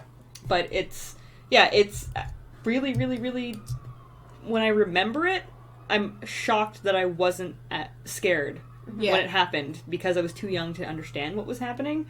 But waking up and not being able to move is one of the worst experiences you can go through. Yeah. And luckily enough to not have understood what was happening. Yeah. Anyway, we are going to take a break because we have bladders and they need to be relieved. We will join you in 5 or 6 minutes again, and hopefully make some decent progress on it. I'm really happy I started this drawing before you guys got here, because it's going slow. We'll see you soon. Bye. Maybe.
Oh shit, we're back. Oh my Hi. god. We're Now- having a very frank discussion about colors. Yeah. Alright. I'm gonna Oh, pour God. another glass of wine. Let's talk about fandoms, yo. Let's do it. I need more Oh wine. man. Oh. But also more wine. Cheers, everybody. Cheers to fandoms. This might get interesting. So I thought it would be fun if we chose a bunch of cartoon slash movies slash whatever where there's a group of people that have different personalities and explain who was our favorite of said group and why. Mm-hmm. And I feel like there's going to be a trend with the people in the group, or people in this room. But Huh. You think so? A trend, huh? That will That think we similarly? like the strong female characters, I It's guess, true. Yeah. or the nerdy characters. Yeah. Um, Yeah. You'd think. Jordan, are you just getting here? What? Unacceptable! We've already used your question, so... Sorry, dude. What? Alright. So let's go through these. Actually, I'll give this to Mia, because I can Yay! keep going. Keep up the Alright. list. I know which one I want to talk about, but we'll go through the rest. Yeah, let's do the short discussions first. Okay. As First the dogs off, fight in the corner again. Laserbeaks, awesome. Gems, everybody? Can't say. Garnet, 100%. Absolutely. You need to watch that show. Nah, I know. Okay, TMNT. Donatello. Donatello. Can't say. Uh, Wasn't much of a TMNT fan when I was a kid. so, Donatello, before I even discovered that I was, like, kind of a nerdy person, I loved him in the movies, because he had the best lines. And I'm like, I like that guy. He's funny, but he's not stupid like Michelangelo. Right. And when I was a kid, I thought Michelangelo was stupid. Like, everybody Yeah. thought he was really Agreed. cool. I thought it was Yeah. dumb. And it really, really irks me to see... Even as a child, it really irked me to see the character that seemed to bungle everything up, even though it's very clearly established that this person has years and years and years of martial arts training and patience training. Yeah. Obviously, I was reading way too far into it as a child. Sure. But... But that's what fandom's all about. Yeah. But yeah, like, I just thought he was dumb, and, like, Donatello was smart, and he had all the best jokes and lines, so I'm like, yes, Donatello, 100%. Alright. Powerpuff Girls. Buttercup. Agreed. Who's the green one? Buttercup. Did I lie? Buttercup, because it also starts with B. Yeah. Again, all the best lines and the strongest one. Yeah. And the least feminine one. Yeah. And the one with the soft spot for the puppies. Yes. Yeah. Sailor Moon. Can't say. Never Yeah. watched it. I did, but I can't remember. Okay. Sorry, you can't remember. I can't remember enough of, like, I know that there were the two who were lesbians, except that they were also cousins if you ask the American version. Yeah. Yeah. They're like sisters or something. It was, and, I think it was cousins. It was cousins, It was, yeah. they were related It was to each other. It really was like super creepy. like- ridiculous to watch the American It wasn't version. Sailor Moon who was my favorite, I'll tell you fucking that. Yeah, that's true. The blue-haired one, maybe? Sailor Mercury. Yeah. I think so. Yeah. Big ol' nerdo. Or- I seem to remember Sailor Mercury being a nerd. Yeah. Or Uranus if you watch the later seasons. Okay. But, Fair enough. I never really got mine- into it, so. When I was a wee child, Sure. my favorite was Sailor Venus because I was always very upset that, like, even though my mom called my hair blonde, it wasn't yellow. And as a very small child, I'm like, blonde equals yellow. Why isn't my hair yellow? Sure. Dogs, are you kidding me?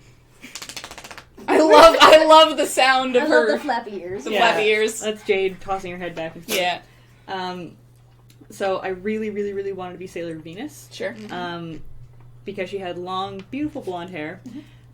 Also because in her storyline, she already knows who she is from the beginning, and she's getting shit done to the point where there's movies, comics, and video games about her already before any of the other people know what the fuck is going on. So that really, Jordan like, was watching Gundam Wing. Yeah! I really liked her for that. That, like, Sure. you know, all the other ones had to be like, you know, oh, what is this? Yeah. Transformation. And she's just like, listen, bitches, let's go. Like, Yeah. I know what's up. Fair enough. However, it switched very much to Sailor Jupiter later. Mainly because she was really tall, and they made a big point of bringing that up in the series. And that was one of my bigger insecurities as a child. Yeah. Because in addition to being, like, big, I was also really, really tall. I was just, like, if you took the picture of the, like, normal third grader or whatever I was in that era and just stretched it up, you know, I looked like I was 5 years older at any given time. And to see, you know, a character depicted as, like, really, really tall. Yeah. And also, she was actually one of the more feminine. Despite her fighting skills, like, all she ever wanted to do was get a boyfriend or, cook for someone. And wasn't she one of the gay ones? I don't know. I thought it was Jupiter and Uranus. Yeah. No, it was Neptune and Uranus. Yeah. Okay. Sorry, Neptune was the other one with blue hair. I got them mixed up. Okay. Uranus I with the really short... watched... I probably should, but I haven't. Yeah. But, yeah, like, I very much was like a, you know, despite how I looked in high school and elementary school, I was very like, you know, that boy's so pretty, or that girl's so pretty. Like, I was always love-struck at any given time. Yeah. But I was huge, and no one really liked me, so... For the people, I'm glad that... I've never known this about Q-Monster, but Duo was apparently his favorite from Gundam Wing, which makes a lot of sense because you guys are both fucking trolls. Can't say on that one either. I never honestly got into any of the Japanese anime. Katro was my favorite Gundam Wing fighter pilot because he was a sweetheart, and I had like a minor blip of a thing for blonde guys who could play music, and that was... My very first boyfriend was a blonde guy who could play music, and so, yeah. I did get into Evangelion for a while. I saw the end of Evangelion, and that was all I saw, and that was a bad... That was a bad sleepover, let me tell you that. But that was not the way to get introduced to that anime. Asuka all the way. Yeah. I like Juice. Alvin and the Chipmunks. Simon. Theodore. Aww. Yeah, Theodore. Um, Anyone besides Alvin, really. Yeah, basically. Now she's dating a blonde guy who's tone deaf. You've got a nice voice, you just can't really use it. I've got Biker Mice from, but no... Oh, Biker Mice from Mars! No one else watched that? No. Oh, man. Okay. Yes, Jordan's correct. He was a sweetheart for a little bit, and then some things happened. That's one of my favorite episodes, is when the sweetheart of the group breaks and has just horrible trauma, and it was awesome. Disney princesses. Wait, did anyone else watch Biker Mice from Mars? Apparently Robo 4900 did. So you understand Vinny all the way, who was the Michelangelo character of that TV show? Sure. But he was also super badass, and now I have to show you guys a picture of me on my 21st birthday. I dressed. I did my makeup as Vinny from Biker Mice from Mars. Nice. You can continue to the next one while I find the picture, though. Disney princesses. Belle. No shit. Shocking. Mulan. Also probably no shit. But in my headcanon, she's totally gay. That makes sense. And so is Shang. Oh. Yeah. Because that makes it make Q-Monster's favorite is Elsa, which I knew. That's fair. Yep. I'm sorry, I'm going to go through a bunch of old photos on the other screen, which you guys can't see, so I'm just going to stare at you guys awkwardly for a while. Jordan also likes Elsa? Valian likes Mulan? Mm-hmm.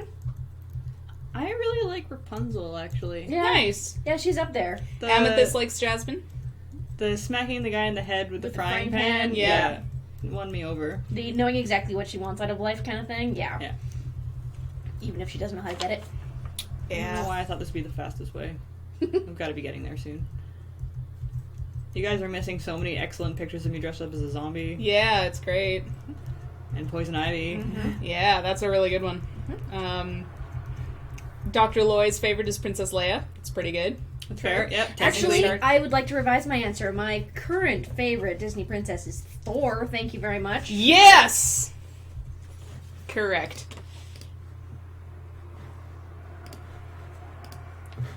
Now I have and I should say, I have the Sailor Moon theme song stuck in my head. Okay, are you guys ready for this? Mm-hmm. So, for those of you who know Vinny from Bikemeister Mars, know that he had a red eye and a metal plate bolted to his face.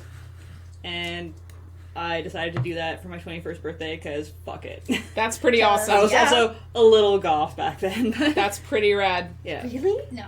Yeah. It's a little bit. Little bit. Little bit. Little bit. The favorite Clone High character? Joan. 100% awkward.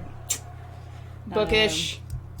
Gothy. Big ol' crush on a guy who's totally not Oblivious, yeah. Mm-hmm. If you want a crush on a guy who is oblivious, Mary Curie, thank you very much. Right, Aww, yep. Yeah. Some of my favorite jokes of all time have come out of that show. Oh, yeah. Be careful with that nail gun, Jesus. Says Julius Caesar. What? Oh my god, Laserbeak's Fury, you have to see Remedy Clone this High. immediately. You have to see Clone High. You are doing life so wrong. good. Oh man. Power Rangers. I liked the Yellow Ranger when I was a kid. Yeah. Unfortunately, it had the most ridiculously complicated transformer for the toy. And if you bought all 5 of them, you could transform it into the Megazord. Sure. So a bunch of my friends could not always get all 5. So people would combine their toys to make the Megazord and then take it apart. And I always had to be the person being like, "Can you transform mine? I can't figure it out." To be fair, I was like 7. Sure. I didn't watch a whole bunch of it, Me neither. but Black Ranger. Yeah. Macedon? Yeah, Not bad, not that's bad. Alright. Which house do you belong in from Harry Potter? Ravenclaw. I'd love to say that I belong in Ravenclaw, but let's be totally honest, I'm a Hufflepuff. Hufflepuff! Yes! I took the test! Loser house! Yes! No. Loyal, kind house. Thank you very much. Loser house! Yeah, that too. Which is why it's so nice, because everybody... It's just the line that in one of the songs from the Sorting Hat where it was the, Gryffindor takes the bravest, Slytherin takes the strongest, Ravenclaw takes the smartest, and Hufflepuff takes the rest. I'm like, yes, Yep. loser house. Yeah. The philosophies of the founding teachers, too, is Gryffindor is like, we'll take the ones with the greatest deeds, and Slytherin's like, we'll take the ones with the purest blood, and Ravenclaw's like, oh, we'll take the ones with the sharpest minds, and Hufflepuff's like, wait a minute, guys, what about everybody else? Yeah. Yeah. Well, okay, cool, yeah. There's billions of other wizards out there that aren't really smart. Okay, cool. Yeah. Robot House! Robot house! Speaking of, Futurama. Oh, that is... Favorite character from Futurama? Despite all odds of me usually liking a side character, it's Fry. That's, I true. really, Okay. really love Fry. I love his stupid but good-hearted nature. Okay. He's a And, sweetie. Yeah, he's never, vindictive or evil. He doesn't really, double-cross anybody unless he thought he was doing something good in the first place. Mm-hmm. Futurama is one of those few shows where, there's very few, hateable characters Yeah. on it. But even more And- rare, to me at least, their main character was super, super likable instead of being super, super bland. Yeah. It's true. I love Leela. Yeah. She just kicks ass and takes names. Amy is pretty freaking hilarious. Amy's amazing. And comes into her own so well throughout the... Has Yeah. a wonderful arc through the whole show. Yeah.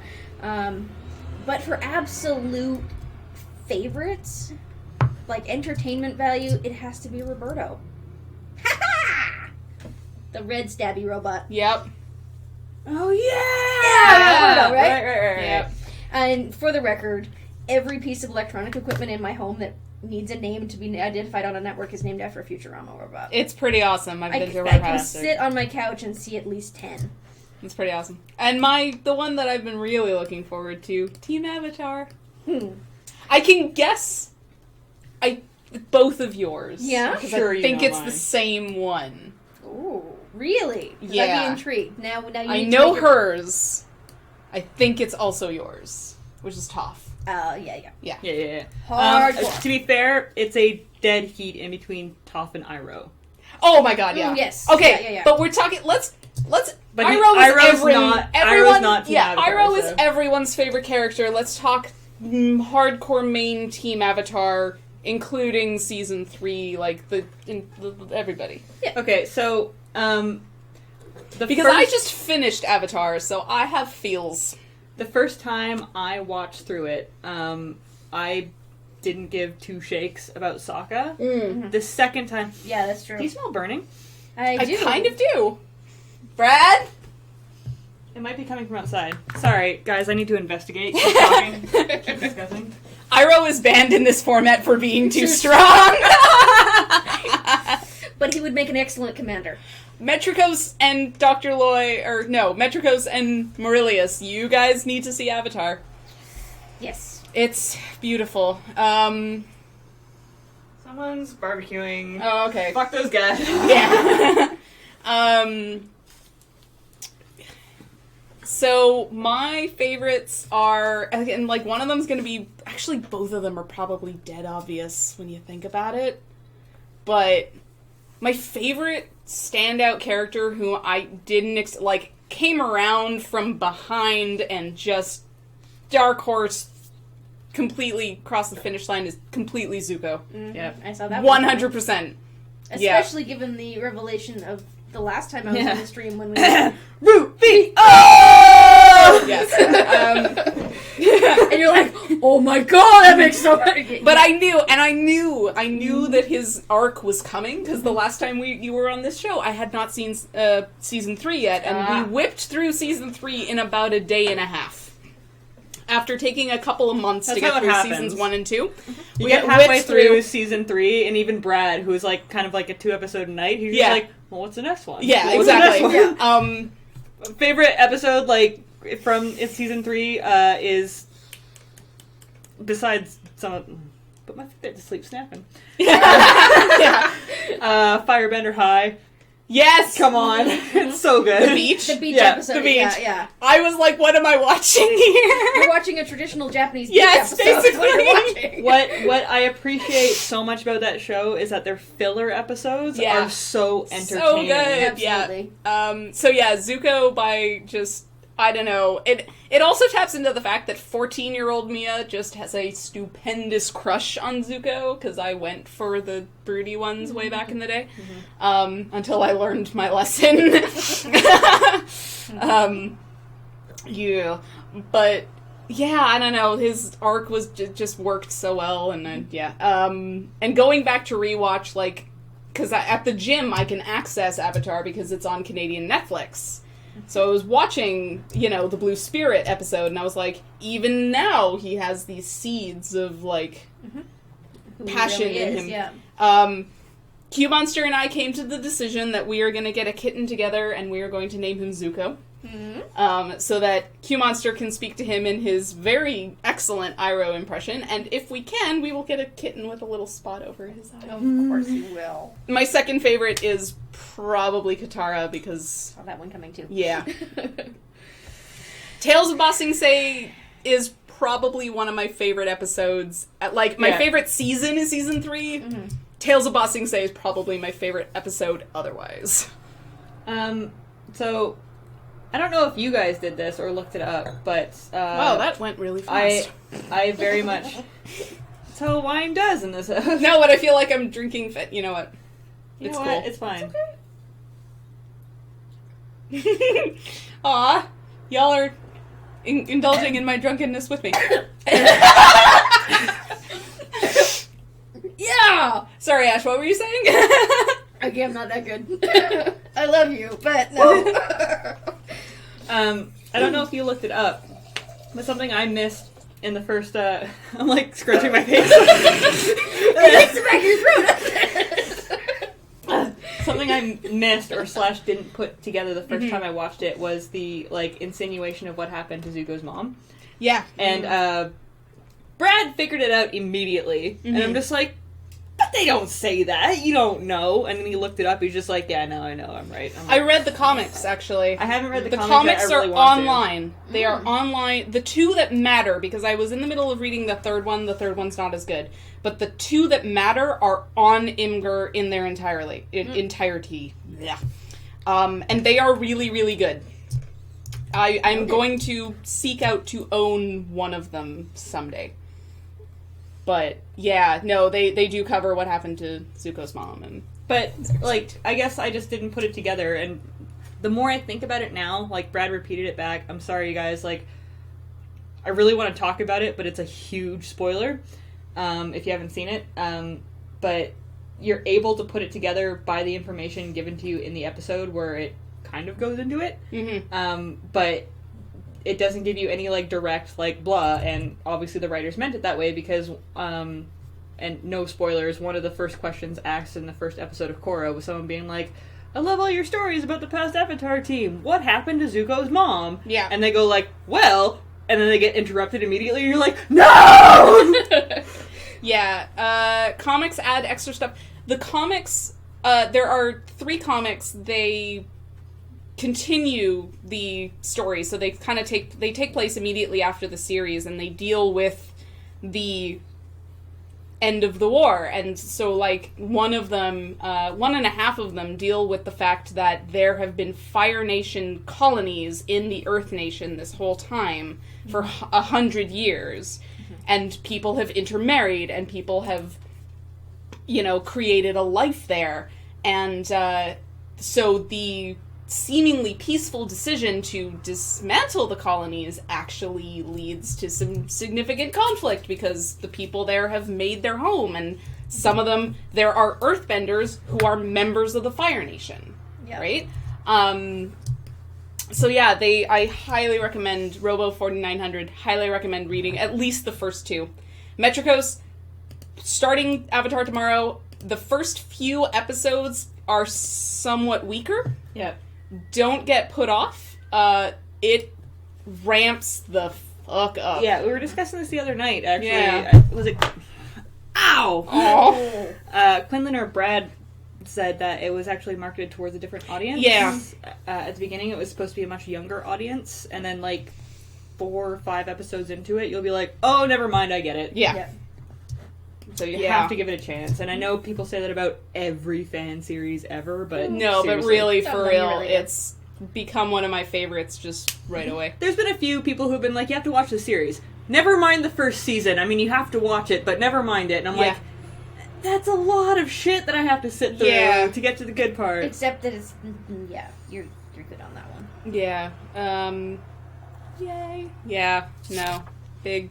Depending on what you charge, may commission a Zuko thing. Did you see my Zuko Valentine? No? Have you guys? Oh No? my god. No? Hang on. I'll bring it up on MegaCynics. My comic, MegaCynics.com. My favorite. It was like 2 Valentine's Days ago. I put up fan art Mm-hmm. in lieu of comics that I already done because I was lazy. I don't know. Yeah. Aww. Aww. That's so cute. I love it. I love it so much. Adorable. And I do think May is probably my favorite of those 3. Yeah, absolutely. Yeah. The other thing I liked about Avatar was that none of The other ones that I put up for those Doctor Who fans. Mm-hmm. Aw, yeah. Yep. And by the way, these are like cards that I gave ex-boyfriends, so I'm glad they came in handy for something else. I'm sorry, but the wrong character's on the left. Listen. What? You need to understand that when I drew this, I had never seen an episode of Avengers. And it's a highly contentious ship anyway, so. But, yeah. But that was the other thing that all I surprised knew me. was this kid and Vampire Chick. And I'm like, Yeah, fair well, enough. Vampire Chick, obviously. Yeah. The vampire chick goes with Bubblegum Princess, thank you. I believe you. There's seeded backstory in bits and pieces that's kind of awesome. They never actually say it out loud, but it's. Can you bring the chat back to... Sorry, yes. Oh, that's okay. Don't you want to stare at me as Biker Mice from Mars? Do Forever both. and always? Yes, but... I also also like to wasn't read a the fan chat. of the Pandora arc. I wasn't a fan of a lot of things that happened in 11th. My mother, oh my god, my sister got her wisdom teeth out, and while she was at my parents' place recuperating, apparently introduced my parents to Doctor Who. And my mom... Like you do. Like you do. And my sister is an unabashed 10th Doctor worshipper, which I have my own judgments on. 9th. Exactly! 11. 11's That's pretty fair, good. yeah. 11 is second. I'll take 11. 11 is second. Very, very, very close second, but 9, there's something about him. And my mom was like, no. But that being said, I don't mind 10. No! Early but 10 is Early great. 10. Is great. And I haven't seen any of 12 yet. Me neither. I totally dropped out. Me too. But I watched last season, and I think he's... I'm reserving judgment. I'm not making any broad statements or anything. But I suspect that 12 will go the same way as 11. People are like, I don't know about him. And by the end of a couple seasons, they're like, oh my god, I love him. And it's just like, all right. That's fair. He's not as bad as I was afraid he might be, but he's different. So yeah, it's good. You should watch them. But yeah, I felt like the series got almost too popular for its own good. But and I have my opinions about Russell T Davies as a showrunner in general. But my mom was like, I loved the 9th Doctor and I don't like this new fellow. I don't understand why the first guy couldn't stay. I was like, this is one of the most profound bonding moments I've had with you in a really long time, Mom. Yeah, Donna is best Doctor. actually agreed. Absolutely. Yeah. Yeah, the 9th Doctor was also my first Doctor. Mine too. Yeah, and then I went back and watched a whole bunch of the 3rd and 4th Doctors and really liked both of those guys. For their own reasons. I've been... Jeff, who was on the stream a couple weeks ago, for the longest time we kept threatening each other with doing a old school Doctor Who marathon. And I would love to see it. It's just I really, really, really want to pay attention to it, and half of the stuff that I watch is while I'm drawing MegaCynics, so I'm only watching out of the corner of my eye. To be perfectly honest, and like Jeff's probably gonna be like, ew, but the writing of those old ones is such that you can absolutely pay attention to something else, especially the 6 episodes, because they didn't have one 45-minute episode. They had 6 half-hour episodes of an arc. Okay. That they would do in a single episode now. Yeah, and so it was not a huge... I was wondering if you were going to get to that, or if that was... What have I done? Nothing. I wasn't sure if that was a strand of hair standing out from the rest, or... Yeah, there's a bunch of hair. I'm going to try and define it a little bit more with shading. Yeah.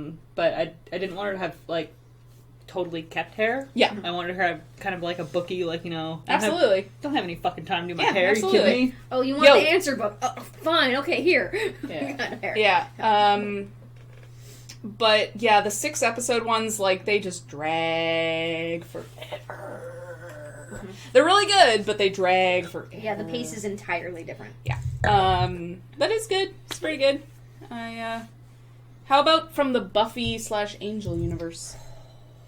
I really, really, really love Willow. Mm-hmm. Of course. But I also really, really, really had a big crush on Giles. Who didn't? Well, maybe not you. I think a lot of people did. Which person on the lower end of the Kinsey scale didn't? I can see the attraction. Yeah. It just doesn't do much for me. Yeah. I'm right there with you, Metricos, Fred and Willow, though I am... No, Fred is my favorite. Fred and Wesley. Forever. Though I am a diehard Tara fan. Oh, That's yeah. fair. Diehard. Okay. Yeah. To the point of, fuck Kennedy. But I can tell you 100%, who's the demon chick? Anya. Hated her. Oh, yeah. Couldn't stand her. Like, Yeah. I understand that. She had some really beautiful moments in the body, though. she did. Like, Yes. I recognize her importance, and I recognize the difference that she made on a bunch of the characters in the show. Mm-hmm. I just specifically couldn't stand the character/actress. Fair enough. Yeah. I am one of those people who liked Angel better than Buffy. That's fair. I've heard really good things. I've never seen it, though. Angel has... Oh, it's really I think I've great. seen, like, 2 episodes of it. Angel's really great. I started watching Angel first. Like, I saw a few episodes of Buffy, enough that I knew who everybody was, but I wasn't a hardcore fan until I started watching Angel, and it was just, yeah, so I've always preferred it. But And it does take... The first season is mostly Monster of the Week. Second Which season... is very much early Buffy, though. Yeah, too, the so. second season it dips a little. The third season is when it super picks up because Fred arrives. But Wesley is probably one of my favorites. And the world, the universe, in fact, was done a great service when Joss Whedon finally made Much Ado About Nothing.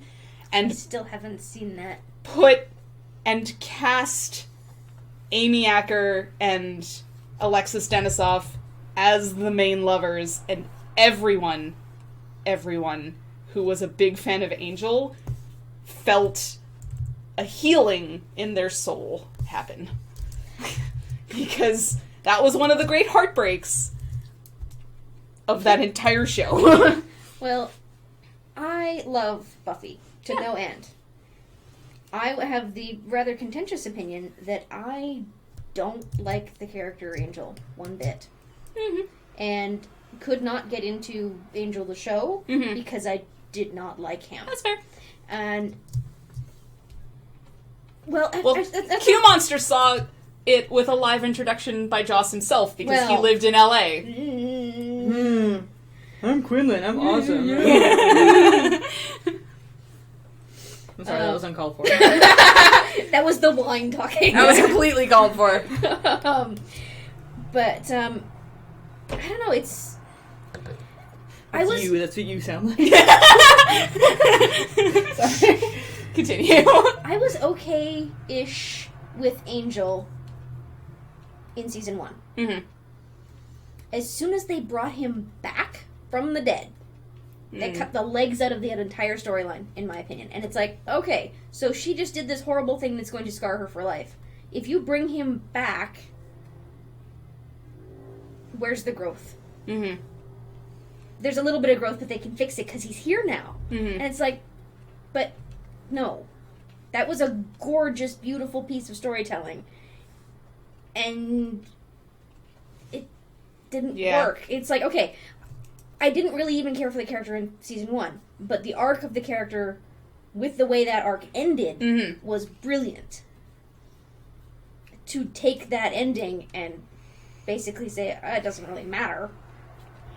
Yeah. It just soured the whole thing for me. And, That's fair. And the whole tortured, I can't be with you because it's so hard. Or it's like, okay, we get that. That's a thing. Move on. Do your thing. I don't really care to watch a show about you. So. I have a funny little side story about Buffy. For those of you who don't know, the Lure regulars, Morgan and Bill, were actually huge Buffy fans. Huge, like bigger than I was. And actually, like, you know, no one was allowed to, like, make plans on Thursday night because that was when we're at Bill's house because Bill and Morgan have to watch Buffy. Aww. So, you all remember the musical episode, which is, like, the greatest thing that's ever happened, right? So then you all know what happens at the very end of the musical, which I won't spoil for people who haven't seen it. Yes. Certain two characters kiss. Yes. Yes.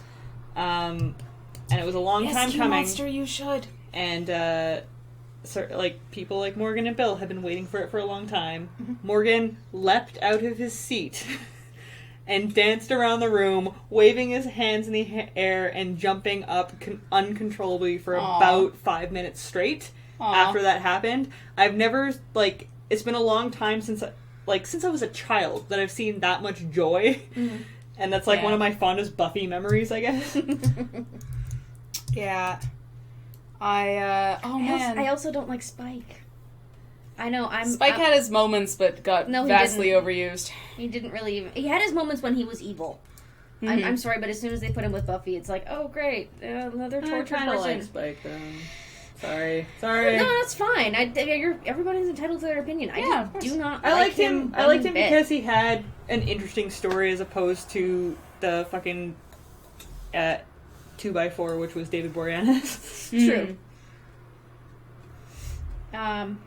Yeah, I can see the appeal. Don't get me wrong, and it's not Yeah, it's a personal preference thing at that point, right? And, like, And I will be the first to admit that a lot of my opinions of that show are probably influenced by my closeted sexuality at the time. I did not know I was gay. I just know I didn't like that guy. Yeah. Or that guy. Or that guy. They're all jackasses. So what Yeah. the heck? What the? Come on, we can do better than this. And it's like, oh, right, yeah, there's more to it than that. That's fair. Yeah. Thank you, Brad. For those of us who have seen it, I think that's all of us. Favorite BSG? Oh, that is... Okay. I don't know why. Mm-hmm. Okay, this is totally just almost like aesthetic. Mm-hmm. I don't know why, but I always really favored the fucking Kevin Spacey Cylon.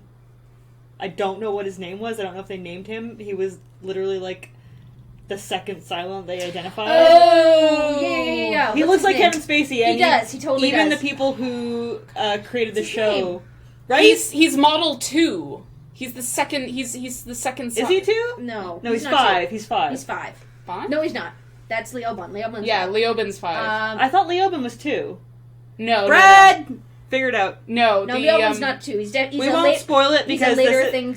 like Odd these number. are people who are recognized in like the first 3 episodes. Mm-hmm. And if you haven't watched the first 3 episodes, we're not going to spoil the end or like. Oh God, no. But I know who you're talking about. But like, if you haven't seen the first 3 episodes, you're not trying hard enough. Which Yeah. is part of the reason why I can't really talk about my favorite character because it'll totally spoil things. Okay. Yeah. Um. Yeah. That hurt. That hurt a lot. That real hurt. I That did not hurt real see that. bad. I didn't see it coming, and I just No, me neither. That hurt real because you bad. don't see it coming. I That know, hurt right? real bad. I know. Hey.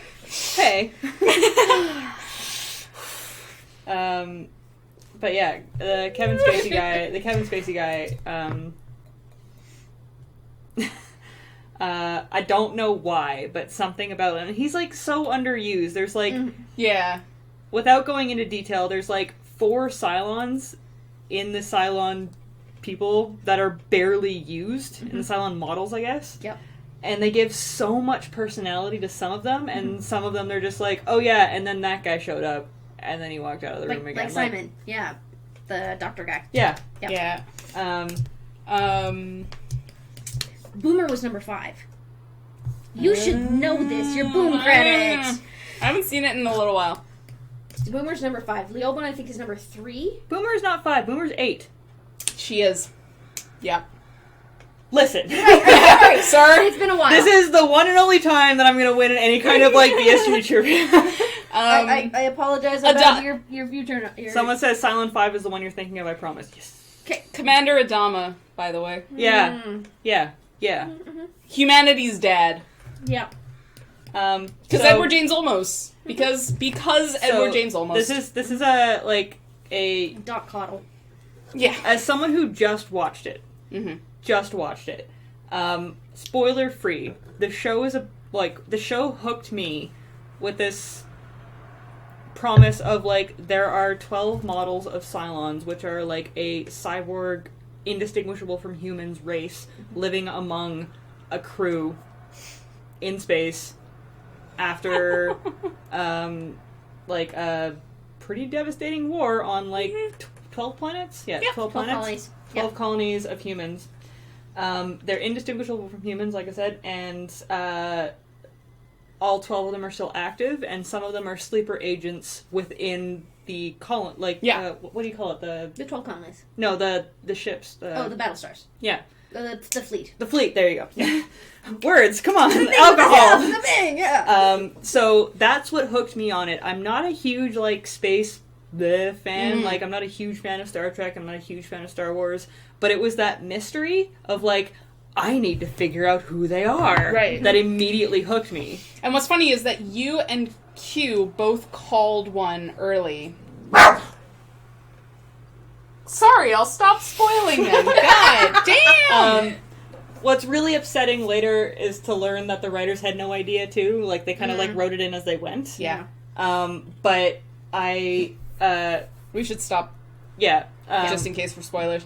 Yeah. I called a few of them early on, Yeah. and I had nothing to back it up besides, like, little Intuition. things that they did in the Yeah. episode. And I'm just like, in my head, the writers knew it all along, so I'm Yeah. looking for little clues. Yeah. And I'm like, it's this person, and this person, and this person, and this person. But And a Brad's rewatch like- is really interesting, though, because Yeah. you start seeing it where you know it wasn't there. Oh. Yeah, you go all back right. and rewatch seasons 1 and 2 Yeah, okay. with with that knowledge of Yeah. who is really in charge, and it's very interesting. So moving away from Yeah. Q, you can put your headphones back in now. We didn't spoil anything. No, I don't think so. No. Yes, there are feels in the late episodes with my favorite character. Yes. Because holy shit. But that's all I'm saying. So let's move on To the point where I can't look at that actress without going, oh. or actor. It's true. Um, The acting person, yeah. portrayer. Let's think. Oh, we had Harry Potter Oh my universe. god. 3? Jesus. Oh, you're kidding. Wow. Okay. This is one of those streams where I feel like we could easily go over. Yeah. Um, Well, if we want to talk about stuff, we can just go over for a while. yeah. I don't think anyone's gonna give a shit. No. The Simpsons. I haven't talked about the... I never really watched it. I wasn't allowed to watch it as a child because that bar boy was rude to his parents, and that was not good. And then I never really back to his parents. I know, but this is so I Yeah. never got into it when it first got going, and if you don't, it's hard to get into it later. Yeah. I found, and whatever. There was It's a time fine, when but- I had seen all the episodes, and then that was like dried up around season. Like you watch everything beyond season 11 once, just once. I think I can speak for many people on the internet when I say favorite character, Hank Scorpio. Yeah, High up there at least. Yeah, it's pretty good. It's pretty good. true. Morolius 25, Dollhouse. I only saw it once and I was disappointed. I was mostly disappointed that Joss Whedon would ever go back to Fox. It seems like going back to the most ruinous, most exploitative ex-boyfriend ever. Yeah. It's a good way to describe that. Like, you know it's gonna end badly, but you go anyway? It's weird. Just can't I look just away. don't understand. Yeah. Like, yeah. And I also was really disappointed with his choice to cast Eliza Dushku as the lead because she has, I was discussing this with Q, has range in surprising ways, did not have the range to carry No, she didn't. that entire... I'm actually always surprised by a bunch of director/writers choices because it seems like their friendship with said actor is more important than the actual role. Yeah. Like, case in point, I'm sorry if I offend anybody, but like Kevin Smith with Ben Affleck. Yeah. Like, I mean, Ben Affleck has his place. There are a few roles where I have enjoyed watching him, Yeah. but like he's always playing Ben Affleck. Yeah. I don't really feel like he's got any other anything else to offer. Mm-hmm. And I'm super, super nervous about him playing Batman, by the way. I've written that whole thing off. Yeah. DC makes pretty damn good TV. True. Other than apparently Gotham, which I've heard is kind of balls. I've I heard, have issues with Gotham and what they did with their characters. I've watched the first 10 episodes of it. That's about how much I watched, and then I got wind of what happens to one of the couple Okay. canon type things. You look in my and toes, what you goes on pervert. there, and I'm like, no, I'm not bothering to watch the rest of it because I don't really want to support that. So and I I don't do that very often. So I When you watched fuck about with 10 Fernando Montoya, I'm episodes not and I was kind of torn in between I want to rage about it, but at the same time too the reimagining of the world in Gotham is more favorable to me than Nolan's universe was. Sure, yeah. Okay. So I'm That's like, fair. I have to accept the fact that it's going to be reimagined. It's never going to be exactly how it is in my head, and it's never going to cater exactly to me. So if I'm going to side, not that they're really sides, but if I'm going to pick one, I might as well pick one that's a little bit more fun. Yeah. And a little bit, trying to do a little bit more justice to the characters, I guess. yeah, In my head. How I picture them in my head and how I've, grown up with them. Yeah. Robo 9000 talking about why they canceled the 90s Spider-Man. Apparently, the show was getting great ratings, never ran over budget, and the execs had a grudge against the producer. Yay, They politics. canceled Angel because it was getting too good ratings. Like, they were like, we want it to go out on a high note. And you're like, no, that's bullshit. He had just introduced a whole bunch of new arcs and wrong! Bad. My sister and I refused to watch the WB/the CW for years in protest because we count for Nielsen. Really don't count for Nielsen ratings. You have a box, then you don't count. Yeah. We're in Canada. We really don't true, count. But we were super pissed, and that's how I ended up missing Supernatural for the first 8 years of it. I only found I only found out what a Nielsen box was when I was watching Roseanne recently, actually. Oh, really? Yeah. Yeah. I had no idea, and Brad's like, haven't you heard of this? I'm just like, Yeah, Nielsen, there was a huge thing. I was really actually very happy about it, and I wrote it. Maybe you can explain for our viewers what it is. Yeah, okay, so Nielsen ratings, so when they, yes, Sephiroth, you are correct. Buffy and Angel were both continued by comics, but Angel had a few more years in it as TV.